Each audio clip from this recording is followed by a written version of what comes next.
Student, next हमारा topic है resonance. Resonance क्या है? आप लोगों ने लोअर क्लासेस में बेंजीन की 1 और 2, 1 में हमारे पास क्या 1 और 2 के बीच में डबल बॉन्ड है, 2 स्ट्रक्चर हमारे पास क्या 1 और 2 के बीच में सिंगल बॉन्ड है, स्ट्रक्चर में 1 और 6 के बीच में सिंगल बॉन्ड है, यहाँ 1 और 6 के बीच में डबल बॉन्ड है। एक्चुअल स्ट्रक्चर हम रिप्रेजेंट करते हैं बेंजीन की, यहाँ पे 6 मेंबर रिंग दिखा के पाई इलेक्ट्रॉन क्लाउड को हम रिंग के फॉर्म में दिखा देते हैं। अब हमारे पास रेजोनेंस क्या है? हाइब्रिडाइजेशन ऑफ 2 और मोर स्ट्रक्चर।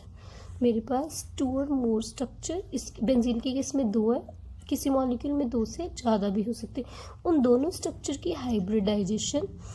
मेरे पास एक ऐसी न्यू स्ट्रक्चर आती है जो मेरी मैक्सिमम प्रॉपर्टीज़ उस स्ट्रक्चर की एक्सप्लेन कर देते हैं, जो एक्चुअल मॉलिक्यूल है उसकी प्रॉपर्टी एक्सप्लेन कर देते हैं। बट जो मेरी ये रेजोनेटिंग स्ट्रक्चर्स हैं 1 और 2, ये बेंजीन की मैक्सिमम प्रॉपर्टीज़ एक्सप्लेन कर देती हैं बट नॉट ऑल प्रॉपर्टी। और इस मॉलिक्यूल में हम कह सकते हैं कि मेरे पास बेंजीन में हर बॉन्ड सिंगल बॉन्ड तो हो गया, साथ में मेरे पास पार्शियल डबल बॉन्ड करेक्ट है।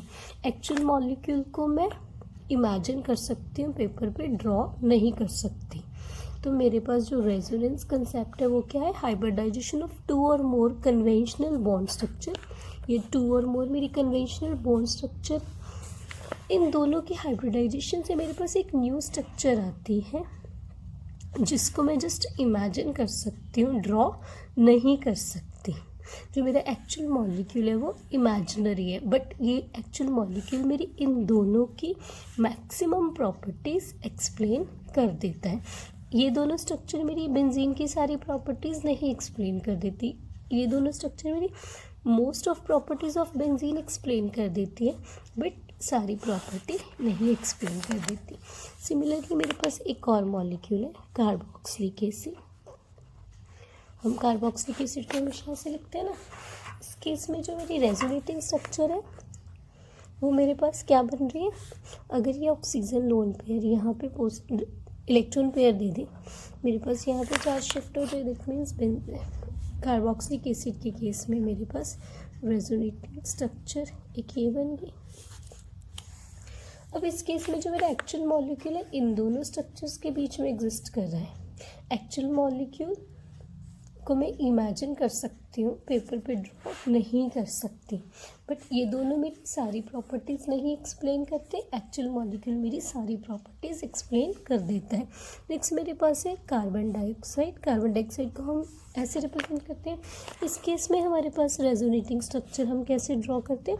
दोनों में से कोई भी ऑक्सीजन अगर इलेक्ट्रॉन पेयर यहाँ पे ट्रिपल बॉन्ड बना ले तो ये वाले इलेक्ट्रॉन्स इस ऑक्सीजन पे शिफ्ट हो जाएंगे, दैट इज अब ये ऑक्सीजन इलेक्ट्रॉन दे रही है, पॉजिटिव चार्ज आ जाएगा।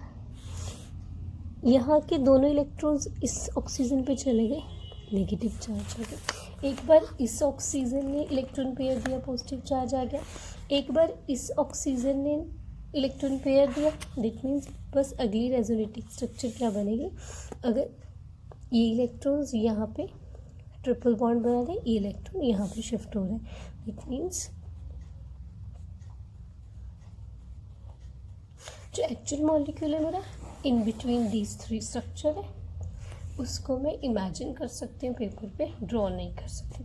और हम एक और एग्जांपल ले लेते हैं। आप लोगों ने हॉर्स के बारे में सुना है? हॉर्स अच्छी डाइट लेते हैं, उसकी डाइट पे काफ़ी खर्चा होता है, बट हॉर्स काफ़ी एक्टिव एनिमल होता है और आप कह सकते हो फुर्तीला होता है और हाइट उसकी अच्छी होती है। ऐसे आप लोगों ने डोंकी भी देखा है। डोंकी लो हाइट का होता है बट उसके मेंटेनेंस पे खर्चा कम होता है, उसकी डाइट वो हर टाइप की डाइट खा लेता है। तो इन दोनों की प्रॉपर्टीज़ हमें एक्टिव फुर्तीला हॉर्स जैसा चाहिए, बट वो हमारे पास हर टाइप की डाइट खा ले। तो साइंटिस्ट ने इन दोनों का हाइब्रिड बनाया, दैट इज़ म्यूल, खच्चर। आप लोग पहाड़ों में जाते हैं, पहाड़ों में हमारे पास म्यूल होता है। म्यूल की जो हाइट वगैरह है सब कुछ हॉर्स जैसी होती है, बट उसका जो मेंटेनेंस है, इस पर जो खर्चा है डोंकी की तरह होता है। और ये इस केस में तो म्यूल एक्चुअल में एग्जिस्ट करता है, बट अगर मैं रेजोनेंस की बात करूँ, जो मेरा रेजोनेंस हाइब्रिड है वो मेरा इमेजिनरी होता है, उसको मैं पेपर पे ड्रॉ नहीं कर सकती। इमेजिनरी अब हम कैसे देखें, आप लोगों ने हम लोगों ने थ्योरी में पढ़ लिया है, कार्बन कार्बन सिंगल बॉन्ड हमारा 154 पिकोमीटर का होता है, कार्बन कार्बन डबल बॉन्ड हमारे पास 134 पिकोमीटर का होता है। बेंजीन के केस में मेरी बॉन्ड लेंथ है वो मेरी ना तो सिंगल बॉन्ड जितनी है ना डबल बॉन्ड जितनी, वो मेरे पास 139 पिकोमीटर होती है, दैट इज सिंगल और डबल के बीच की होती है। अब मैं बेंजीन 139 पिकोमीटर बॉन्ड लेंथ वाली नहीं ड्रॉ कर पा रही, मैं सिंपली ये कह रही हूँ कि मेरी जो एक्चुअल स्ट्रक्चर है उस पे पास ना तो 100% सिंगल बॉन्ड करेक्टर है ना 100% डबल बॉन्ड करेक्टर है, मेरा एक्चुअल मॉलिक्यूल इन दोनों के बीच की फॉर्म में एग्जिस्ट करता है।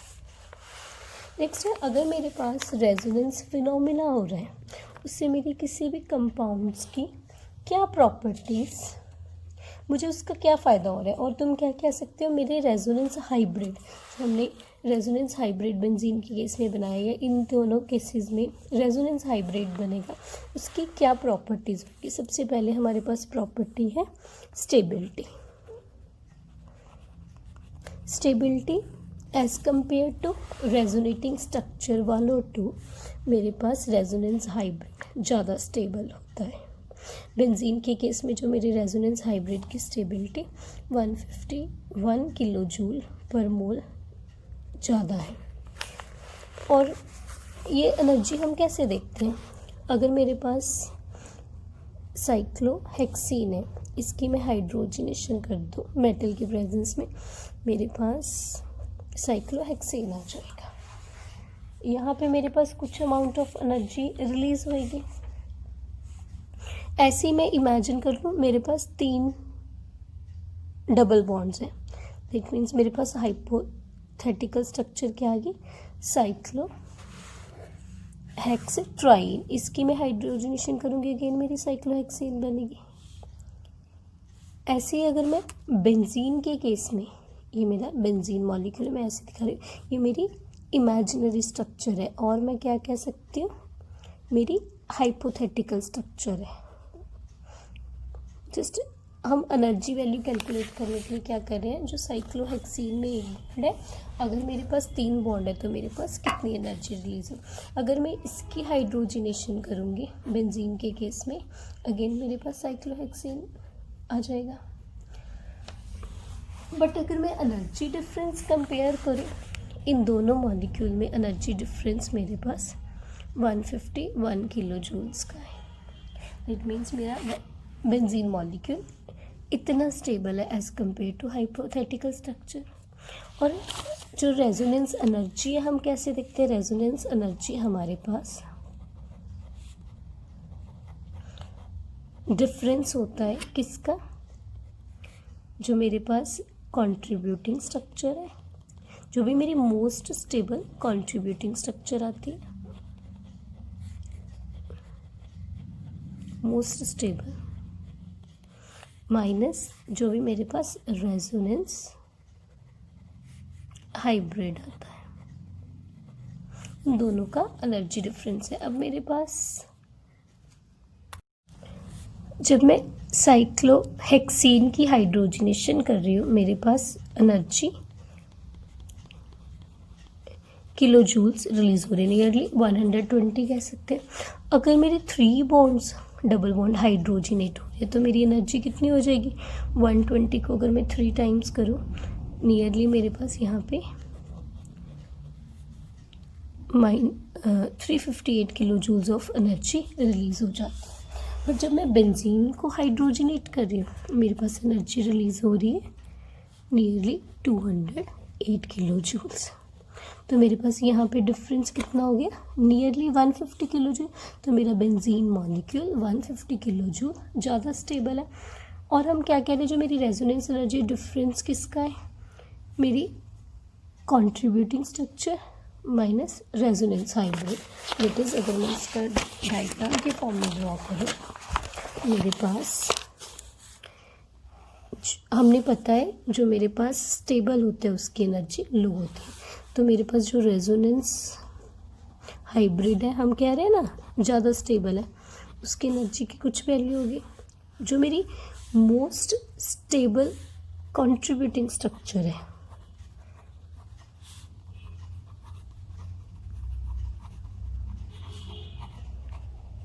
उसकी मेरी कुछ हाई एनर्जी वैल्यू होगी। इन दोनों का डिफरेंस मेरे पास रेजोनेंस एनर्जी आ जाता है। बेंजीन के केस में ये value nearly 150 kilo joule per मोल के इक्वल है। फर्स्ट प्रॉपर्टी है कि मेरा जो रेजोनेंस हाइब्रिड है वो मेरा ज़्यादा स्टेबल होता है। सेकंड है बॉन्ड लेंथ, हम लोगों ने पीछे डिस्कस करा। जो मेरी बॉन्ड लेंथ है बेंजीन के केस में 139 पिकोमीटर होती है। दैट इज़ ना तो वहाँ पे हमारे पास सिंगल बॉन्ड करेक्टर है ना डबल बॉन्ड करेक्टर है। मेरा जो मॉलिक्यूल है उन दोनों के इंटरमीडिएट फॉर्म में एग्जिस्ट कर रहा है। नेक्स्ट हमारे पास है रेजोनेंस इफेक्ट। अब रेजोनेंस इफेक्ट हमारे पास क्या है? अगर किसी भी मॉलिक्यूल में रेजोनेंस फिनोमिना एग्जिस्ट कर रहा है तो वहाँ पे मेरे पास डिस्प्लेसमेंट ऑफ पाई इलेक्ट्रॉन्स होती है, परमानेंट डिस्प्लेसमेंट। उस वजह से मेरे पास positive and negative centres create हो जाते हैं। उस इफेक्ट को हम क्या कह देते हैं? Resonance effect. और हम क्या लिख सकते हैं? रेजोनेंस इफेक्ट हमारा क्या है? Permanent displacement of electrons in a molecule. कौन से मॉलिक्यूल में? जहाँ पे मेरे पास कॉन्जुगेटेड पाई इलेक्ट्रॉन्स है। उस इफेक्ट को हम क्या कह देते हैं? Resonance effect. और रेजोनेंस इफेक्ट को हमारे पास एक और टर्म है दैट इज मेसोमेरिज्म।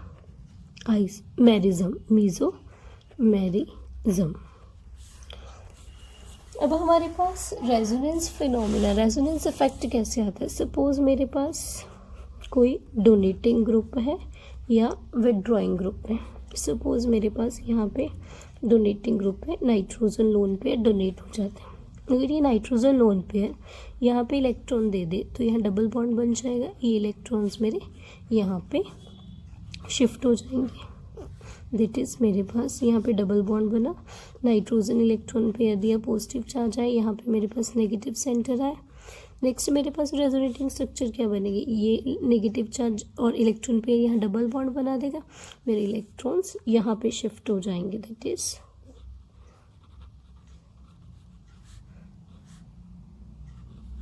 नेक्स्ट मेरे पास रेजोनेटिंग स्ट्रक्चर, ये इलेक्ट्रॉन पेयर यहाँ डबल बॉन्ड बना देगा, ये इलेक्ट्रॉन्स मेरे इस पोजीशन पे शिफ्ट हो जाएंगे। दैट इज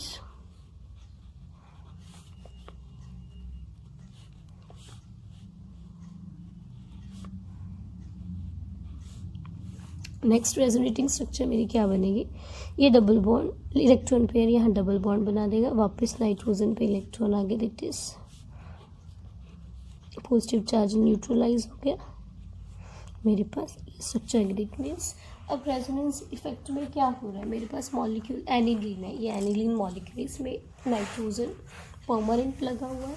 तो इस केस में मेरे पास इलेक्ट्रॉन्स की डिस्प्लेसमेंट हो रही है। मेरे पास कहाँ कुछ जगह पे नेगेटिव चार्ज आ रहा है, नाइट्रोजन पे पॉजिटिव चार्ज आ रहा है। इट मीन्स मेरा ये वाली ऑर्थो पोजीशन होती है ना, जहाँ पे कोई ग्रुप लगा हुआ है, ये दोनों ऑर्थो पोजीशन है। ऑर्थो पोजीशन पे मेरे पास इलेक्ट्रॉन रिच आ रहा है ना, जब कोई डोनेटिंग ग्रुप होता है जो इलेक्ट्रॉन डोनेट करता है। इसके साथ साथ मेरे पास पैरा पोजीशन पे नेगेटिव चार्ज आ रहा है। तो ये मेरे पास क्या फिनोमिना हो गया? Resonance effect. रेजोनेंस इफेक्ट हम कंपैरिजन बाद में करेंगे इंडक्टिव इफेक्ट या इलेक्ट्रोमेरिक इफेक्ट के साथ। इंडक्टिव इफेक्ट में मेरे सिग्मा इलेक्ट्रॉन्स इन्वॉल्व होते थे, तो यहाँ पे मेरे पास लोन पेयर इन्वॉल्व होता है और पाई इलेक्ट्रॉन्स इन्वॉल्व होते हैं। वो मेरा परमानेंट था, ये भी मेरा परमानेंट है।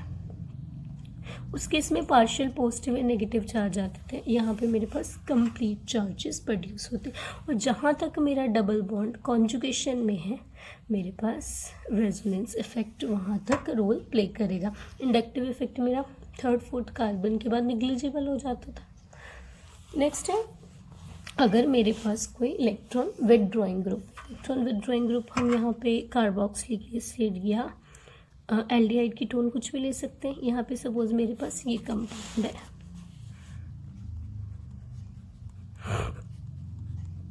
अब मेरा ऑक्सीजन इलेक्ट्रोनेगेटिव है। अगर ऑक्सीजन ये डबल बॉन्ड के इलेक्ट्रॉन ऑक्सीजन पे शिफ्ट हो जाए तो ये मेरे पास डबल बॉन्ड के इलेक्ट्रॉन इन दोनों बॉन्ड्स के बीच में शिफ्ट होंगे, नहीं मेरी रेजोनेटिंग स्ट्रक्चर क्या बनेगी, CH2। इलेक्ट्रॉन्स दोनों चले गए, इस पे पॉजिटिव चार्ज आ गया, CO नेगेटिव H। यहाँ पे डबल बॉन्ड बना तो मैं इसे ऐसे शो कर देती हूँ। अब इस केस में मेरे पास क्या है, जो मेरा ग्रुप है विड्रॉइंग है तो उस वजह से मेरे पास बाकी मॉलिक्यूल पे पॉजिटिव चार्ज आ गया। बेंजीन के केस में अगर सपोज मेरे पास ये मॉलिक्यूल है, बेंजल्डिहाइड ड्रॉ कर सकती हूँ। मेरे इलेक्ट्रॉन्स ऑक्सीजन पे शिफ्ट हुए, ये डबल बॉन्ड के इलेक्ट्रॉन ने यहाँ डबल बॉन्ड बना दिया और मेरी इस ऑर्थो पोजीशन पे कौन सा चार्ज आ गया, पॉजिटिव चार्ज। दैट इज मेरे पास पॉजिटिव चार्ज आ गया। सिमिलरली अगर ये इलेक्ट्रॉन्स डबल बॉन्ड के यहाँ शिफ्ट हो जाए, मेरे पास पैरा पोजीशन पे पॉजिटिव चार्ज आ जाएगा। दैट इज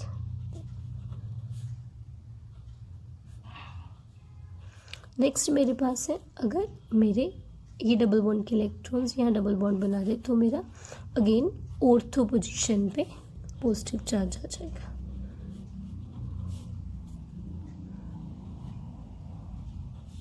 नेक्स्ट मेरे पास क्या है, वापस ऑक्सीजन ने डबल बॉन्ड बनाया, इलेक्ट्रॉन्स मेरे यहाँ डबल बॉन्ड बना गए तो मेरे पास ओरिजिनल मॉलिक्यूल आ गया।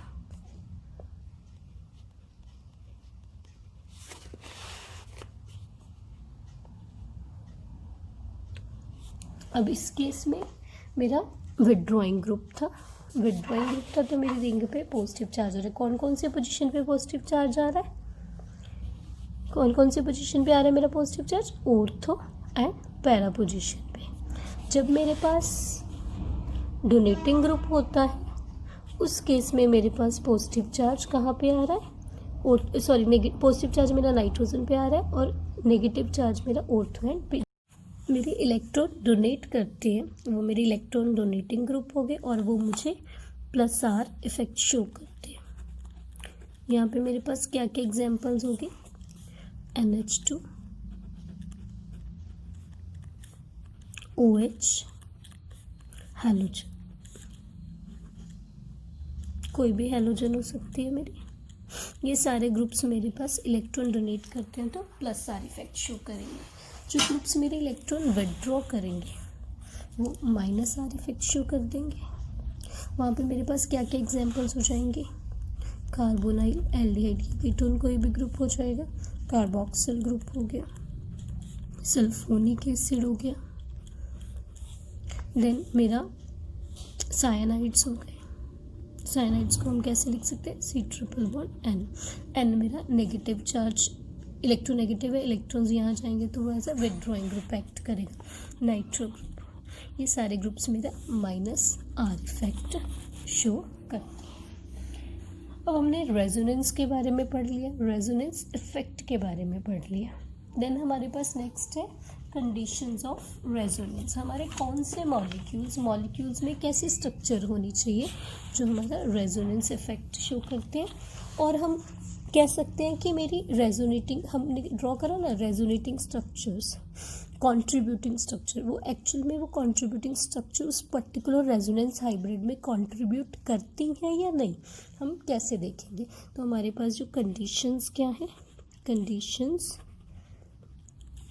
ऑफ रेजोनेंस, हमारे पास सबसे पहली कंडीशंस है, जो मेरी वेरियस रेजोनेटिंग स्ट्रक्चर है वो एक दूसरे से इलेक्ट्रॉन्स की पोजीशन में डिफर होनी चाहिए, ना कि पोजीशन ऑफ एटम्स की विद रिस्पेक्ट डिफर होनी चाहिए। सपोज मेरे पास यहाँ पे कंपाउंड है CH2 ट्रिपल बॉन्ड N, यहाँ पे ये नेगेटिव चार्ज है और N पे मेरा पॉजिटिव चार्ज है। अगर मेरे पास नेक्स्ट है, इसकी रेजोनेटिंग स्ट्रक्चर मेरे पास क्या बनेगी, मेरे ये नेगेटिव चार्ज यहाँ पे डबल बॉन्ड बना देगा ये इलेक्ट्रॉन्स मेरे यहाँ शिफ्ट हो जाएंगे, that is CH2 double bond N double bond N negative. तो मेरे पास इस केस में ये दोनों स्ट्रक्चर्स में एटम्स की पोजीशन मेरी वही है, सिर्फ मेरे जो इलेक्ट्रॉन्स हैं उनकी पोजीशन वेरी हो रही है। तो मेरे पास ये दोनों स्ट्रक्चर मेरी रेजोनेंस हाइब्रिड में कंट्रीब्यूट करेंगे। और हमने अभी थोड़ा टाइम पहले ड्रॉ करा कार्बन डाइऑक्साइड के केस में। इस केस में मेरे पास एक स्ट्रक्चर क्या आई थी, दूसरी स्ट्रक्चर मेरे पास क्या आई थी। इन दोनों केसेस, तीनों केसेस में भी मेरे पास एटम की पोजीशन वही है, बट मेरे पास इलेक्ट्रॉन्स की पोजीशन चेंज हो रही है। तो ये दोनों स्ट्रक्चर्स मेरी कंट्रीब्यूट करेंगे रेजोनेंस हाइब्रिड में। अब मेरे पास एक एग्जांपल और है जहाँ पे मेरे पास नहीं कंट्रीब्यूट करी। सपोज मेरे पास ये कंपाउंड है, इट इज, अब इस केस में मेरे पास अगर मैं दूसरी स्ट्रक्चर ड्रॉ करूँ, that is CH2 double bond CH Cl CH3। अब ये दोनों मेरी रेजोनेंस में कंट्रीब्यूट नहीं करेंगे क्योंकि इन दोनों में पाई इलेक्ट्रॉन्स का नंबर तो सेम है, बट पोजीशन ऑफ एटम्स मेरी वेरी कर रही है। नेक्स्ट पॉइंट मेरे पास है, अगर किसी भी मॉलिक्यूल में रेजोनेंस शो होती है तो वो मॉलिक्यूल्स मेरे, वो एटम्स मेरे सेम प्लेन में हुए।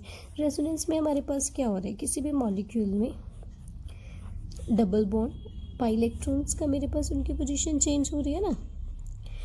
अब मेरे पास अगर पाई इलेक्ट्रॉन्स है, दैट मीन्स मेरे पास PP ऑर्बिटल्स की साइड वाइज ओवरलैपिंग है। PP ऑर्बिटल्स की साइड वाइज ओवरलैपिंग कम पॉसिबल है, अगर वो सेम प्लेन में, अगर डिफरेंट प्लेन में हो गए तो मेरे पास साइड वाइज ओवरलैपिंग पॉसिबल नहीं होगी। तो मेरे पास वो मॉलिक्यूल्स में रेजोनेटिंग स्ट्रक्चर्स का रिलेशन नहीं होगा। तो मेरे पास सेकेंड पॉइंट क्या हो गया, जो मेरे एटम्स हैं, जो भी स्ट्रक्चर्स मेरी रेजोनेंस शो कर रही हैं, atoms must lie in same plane.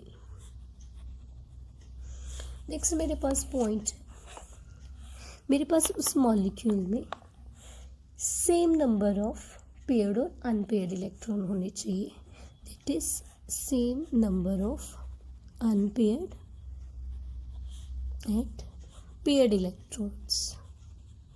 ये हम कैसे देख सकते हैं, सपोज मेरे पास ये मॉलिक्यूल है, दूसरा मेरा मॉलिक्यूल ये वाला है। इस केस में अनपेयर्ड एंड पेयर्ड का नंबर डिफरेंट है। यहाँ पे मेरे पास एक एक इलेक्ट्रॉन है, दैट इज़ फ्री रेडिकल है, डाई रेडिकल स्पीशीज है। यहाँ पे मेरे पास एल्कीन है, तो ये आपस में रेजोनेटिंग स्ट्रक्चर्स नहीं होंगे। दो रेजोनेटिंग स्ट्रक्चर को हम डबल हेडेड एरो से शो कर रहे हैं, ये नहीं है तो हम शो करेंगे। अगर मैं बेंजीन के केस में ड्रॉ करूँ, ये मेरी बेंजीन की एक रेजोनेटिंग स्ट्रक्चर है, ये मेरी दूसरी रेजोनेटिंग स्ट्रक्चर, इन दोनों में मेरे पास same number of unpaired and paired electron है। तो ये आपस में रेजोनेटिंग स्ट्रक्चर है, डबल हेडेड एरो से रिप्रेजेंट कर रहे हैं फर्स्ट एंड सेकेंड। ये आपस में नहीं है रेजोनेटिंग स्ट्रक्चर, तो मैं यहाँ पे क्रॉस लगता हूँ। नेक्स्ट मेरे पास पॉइंट है, जो मेरे पास रेजोनेटिंग स्ट्रक्चर्स हैं उनकी एनर्जी इधर सेम होनी चाहिए या मेरे पास उनकी एनर्जी में स्लाइटली डिफरेंट होना चाहिए। मेरे पास बेंजीन के केस में ये दोनों स्ट्रक्चर्स की एनर्जी एग्जैक्टली सेम है। अगर मैं कार्बन डाइऑक्साइड या कार्बोक्सिलिक एसिड की अभी ड्रॉ करी थी स्ट्रक्चर, उस केस में एनर्जी स्लाइटली डिफरेंट है। तो मेरे पास नेक्स्ट पॉइंट क्या आ गया, रेजोनेटिंग जो भी मेरी स्ट्रक्चर बन रही हैं, different different resonating structure should have either same or nearly equivalent energy। Next हमारे पास है, अगर मेरी रेजोनेटिंग स्ट्रक्चर्स की एनर्जी डिफरेंट है तो उनकी रेजोनेंस हाइब्रिड में कंट्रीब्यूशन डिफरेंट होएगी। किसकी कंट्रीब्यूशन ज़्यादा होएगी, जो मोस्ट स्टेबल है। किसकी कंट्रीब्यूशन लेस होएगी, जो मेरी लेस स्टेबल है। इट मीन्स मेरे पास रेजोनेंस हाइब्रिड में कंट्रीब्यूशन और मैं कह सकती हूँ contribution of resonating structure in resonance hybrid directly proportional to किसकी होगी, stability of contributing structure. More is the stability of contributing structure, more is its contribution in resonance hybrid, lesser is the stability, lesser is its contribution in the resonance structure. अब हमारे पास है किसी भी molecule में अगर मेरी resonance energy contributing structures के different है तो मैं कैसे देख सकती हूँ कि कौन सी मेरी मोस्ट स्टेबल है, कौन सी लीस्ट स्टेबल है. तो मेरी how can I compare stability और resonance energy of contributing structure. सबसे पहले मेरे पास आ गया, अगर मेरे पास जिस मॉलिक्यूल में more number of covalent bond है उसकी कंट्रीब्यूशन ज़्यादा होगी. सपोज मेरे पास ये कंपाउंड है, ये है मेरा ब्यूट 1,3 डाइन. इस केस में मेरी कंट्रीब्यूटिंग स्ट्रक्चर क्या होगी, डबल बॉन्ड के इलेक्ट्रॉन यहाँ शिफ्ट हो जाए, ये वाले इलेक्ट्रॉन्स मेरे यहाँ शिफ्ट है, यहाँ इलेक्ट्रॉन्स आ रहे हैं नेगेटिव चार्ज, यहाँ से जा रहे हैं पॉजिटिव चार्ज. दैट मीन्स मेरे पास एक स्ट्रक्चर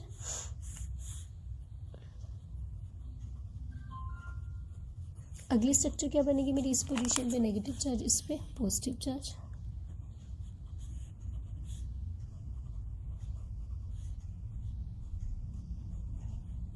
अब इन तीनों स्ट्रक्चर में मेरी सबसे ज़्यादा कंट्रीब्यूशन किसकी होएगी, इधर मैं इनको 1 2 3 कर दो. 1 की में more number of double bonds है, यानी फर्स्ट पॉइंट इसका ए फर्दर हो गया, more number of covalent bond. More is the number of covalent bond, more is its contribution. इन तीनों में इस केस में मेरे पास मोर नंबर है तो मेरी 1 की कंट्रीब्यूशन सबसे ज़्यादा की, सेकेंड और थर्ड की ऑलमोस्ट बराबर हो गई. देन हमारे पास नेक्स्ट पॉइंट है, एक की कंट्रीब्यूशन जिसमें मोर नंबर ऑफ कोवलेंट बॉन्ड है ज़्यादा है, इन दोनों की कम है. इन दोनों में किसकी ज़्यादा है किसकी कम है हम कैसे देखेंगे, जहाँ पे मेरे पास चार्ज सेपरेशन हो रही है जिस मॉलिक्यूल में, इस केस में चार्ज सेपरेशन थी ना मेरे पास पॉजिटिव एंड नेगेटिव सेंटर से, इस केस में कोई चार्ज सेपरेशन है तो मेरे पास इसकी कंट्रीब्यूशन ज़्यादा है एज़ कम्पेयर टू इन दोनों के. दूसरा एग्जांपल हमारे पास यहाँ पे है कार्बोक्सिलिक एसिड. इस केस में मेरी रेजोनेटिंग स्ट्रक्चर क्या बनेगी, ओन इलेक्ट्रॉन पेयर दिया, डबल बॉन्ड, यहाँ पे नेगेटिव चार्ज. अब इन दोनों में इसके यहाँ पे कोई सेपरेशन ऑफ चार्ज नहीं, यहाँ पे सेपरेशन ऑफ चार्ज है, जहाँ पे सेपरेशन ऑफ चार्ज है उसकी लेस कंट्रीब्यूशन हो जाएगी, जहाँ पे चार्ज ऑफ सेपरेशन नहीं है वहाँ पे मेरी मोर कंट्रीब्यूशन हो जाएगी. नेक्स्ट हमारे पास है, अगर मेरे पास सेपरेशन ऑफ चार्ज होती है तो मेरी अगर इलेक्ट्रोनेगेटिव एलिमेंट पे negative charge, positive pay positive charge आ रहा है तो उसकी कंट्रीब्यूशन ज़्यादा है. इसके रिवर्स अगर नेगेटिव पे positive charge, positive pay negative charge आ रहा है तो उसकी कंट्रीब्यूशन कम है. इसके लिए हम एक एग्जांपल कार्बोनाइल की ड्रॉ कर लेते हैं. मेरे पास पहली स्ट्रक्चर ये वाली होगी, सेकेंड स्ट्रक्चर मेरे पास क्या बन सकती है, अगर मेरे इलेक्ट्रॉन्स यहाँ पे शिफ्ट हो जाएं, दैट इज़ सी पे पॉजिटिव चार्ज आ गया, ओ पे नेगेटिव चार्ज आ गया. अगली मेरी कंट्रीब्यूटिंग स्ट्रक्चर अगर मैं ये ड्रॉ करती हूँ, क्योंकि ओ के पास लोन पेयर भी होता है, यहाँ पे मेरे पास अगर इलेक्ट्रॉन्स शिफ्ट हो जाए तो मेरे पास कार्बन पे नेगेटिव चार्ज. अब अगर मैं इन तीनों स्ट्रक्चर्स की स्टेबिलिटी कंपेयर करूँ, first second third contribution compare करूँ, इस केस में कोई सेपरेशन ऑफ चार्जेस नहीं है, मैक्सिमम कंट्रीब्यूशन. इन दोनों के केस में चार्ज सेपरेशन है, कम कंट्रीब्यूशन. इन दोनों में किसकी कंट्रीब्यूशन कम है और ज़्यादा मैं कैसे देखूँगी, पॉजिटिव इलेक्ट्रोपॉजिटिव एलिमेंट पे पॉजिटिव चार्ज है, नेगेटिव पे नेगेटिव चार्ज है. यहाँ पे मेरा पॉजिटिव एलिमेंट पे नेगेटिव चार्ज है एंड इलेक्ट्रो नेगेटिव एलिमेंट पे पॉजिटिव चार्ज है, तो इसकी स्टेबिलिटी कम होगी, इसकी ज़्यादा होगी. तो मेरे पास ऑर्डर क्या गया, 1 की स्टेबिलिटी ज़्यादा है, कंट्रीब्यूशन ज़्यादा है as compare to 2 as compare to 3. तो हमारे पास अगर किसी मॉलिक्यूल में कई सारी स्ट्रक्चर बढ़ रही है और उस केस में हर किसी की स्टेबिलिटी अलग अलग है, तो हम कैसे देखेंगे? सबसे पहला पॉइंट देखेंगे मोर नंबर ऑफ कोवलेंट बॉन्ड और नो सेपरेशन ऑफ चार्जेस, उसकी कंट्रीब्यूशन सबसे ज़्यादा हो जाएगी। बट अगर मेरी सेपरेशन ऑफ चार्जेस हो रही है तो मेरे पास इलेक्ट्रोनेगेटिव पे नेगेटिव चार्ज आ जाए, पॉजिटिव पे पॉजिटिव चार्ज आ जाए, तो उसकी कंट्रीब्यूशन ज़्यादा होएगी एज़ कम्पेयर टू अदर जहाँ पे मेरे पास इलेक्ट्रोनेगेटिव एलिमेंट पे पॉजिटिव चार्ज है और इलेक्ट्रो पॉजिटिव एलिमेंट पे नेगेटिव चार्ज है। देन इसके बाद हमारे पास नेक्स्ट पॉइंट है, अगर मेरे किसी मॉलिक्यूल में इलेक्ट्रॉन पेयर डोनेट हो रहे हैं, रेजोनेटिंग स्ट्रक्चर ऐसी बन गई बट वो ऑक्टेट रूल नहीं फॉलो कर रही, तो उस केस में उनकी कंट्रीब्यूशन नहीं होगी। यहाँ पे मेरे पास एग्जांपल है, अगर मेरे पास ये मॉलिक्यूल है, यहाँ पे नाइट्रोजन के पास लोन पेयर है। अब इस केस में मेरे पास नाइट्रोजन लोन पेयर अगर इलेक्ट्रॉन डोनेट कर देता है, दैट इज़ यहाँ पे डबल बॉन्ड आ जाएगा, इलेक्ट्रॉन्स यहाँ शिफ्ट हो जाएंगे, CH2 negative, CH double bond NH3। यहाँ पे मेरे पास नाइट्रोजन के पास कितने इलेक्ट्रॉन्स आ गए हैं, कितने बॉन्ड्स बन गए मेरे? यहाँ पे उसके 5 बॉन्ड्स बन रहे हैं। सपोज मैं इस केस में ये स्ट्रक्चर ड्रॉ करूँ,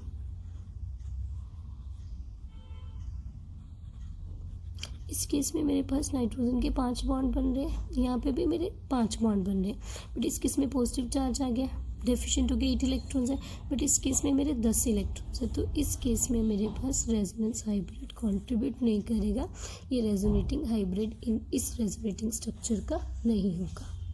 देन उसके बाद है, अगर मेरे पास इलेक्ट्रोनेगेटिव एलिमेंट पे पॉजिटिव चार्ज आ रहा है बट वो मेरे रेजोनेंस मॉलिक्यूल को इलेक्ट्रॉन्स को डिलोकलाइज कर रही है, तो उसकी कंट्रीब्यूशन होएगी। सपोज मेरे पास यहाँ पे ये कंपाउंड है,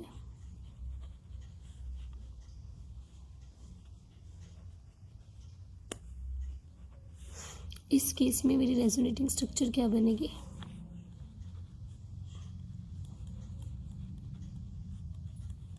अब मेरे पास इस केस में कार्बन इलेक्ट्रोपॉजिटिव है, ऑक्सीजन नेगेटिव, कार्बन पे पॉजिटिव चार्ज है, ये मेरी स्टेबल होगी। इस केस में मेरी ऑक्सीजन इलेक्ट्रोनेगेटिव एलिमेंट पे पॉजिटिव चार्ज है, बट इसकी कंट्रीब्यूशन होगी बिकॉज ये इस इंटरमीडिएट कार्बोकेटायन को स्टेबलाइज कर देता है। अगर मेरे पास सेम चार्ज एडजेसेंट एटम्स पे हो तो मेरे पास रिपल्शंस होती हैं। अगर मेरे पास किसी केस में ऐसी रेजोनेटिंग स्ट्रक्चर बन रही है कि मेरा सेम चार्ज एडजेसेंट एटम्स पे हो तो उसकी रेजोनेंस हाइब्रिड में कंट्रीब्यूशन निग्लिजिबल होती है।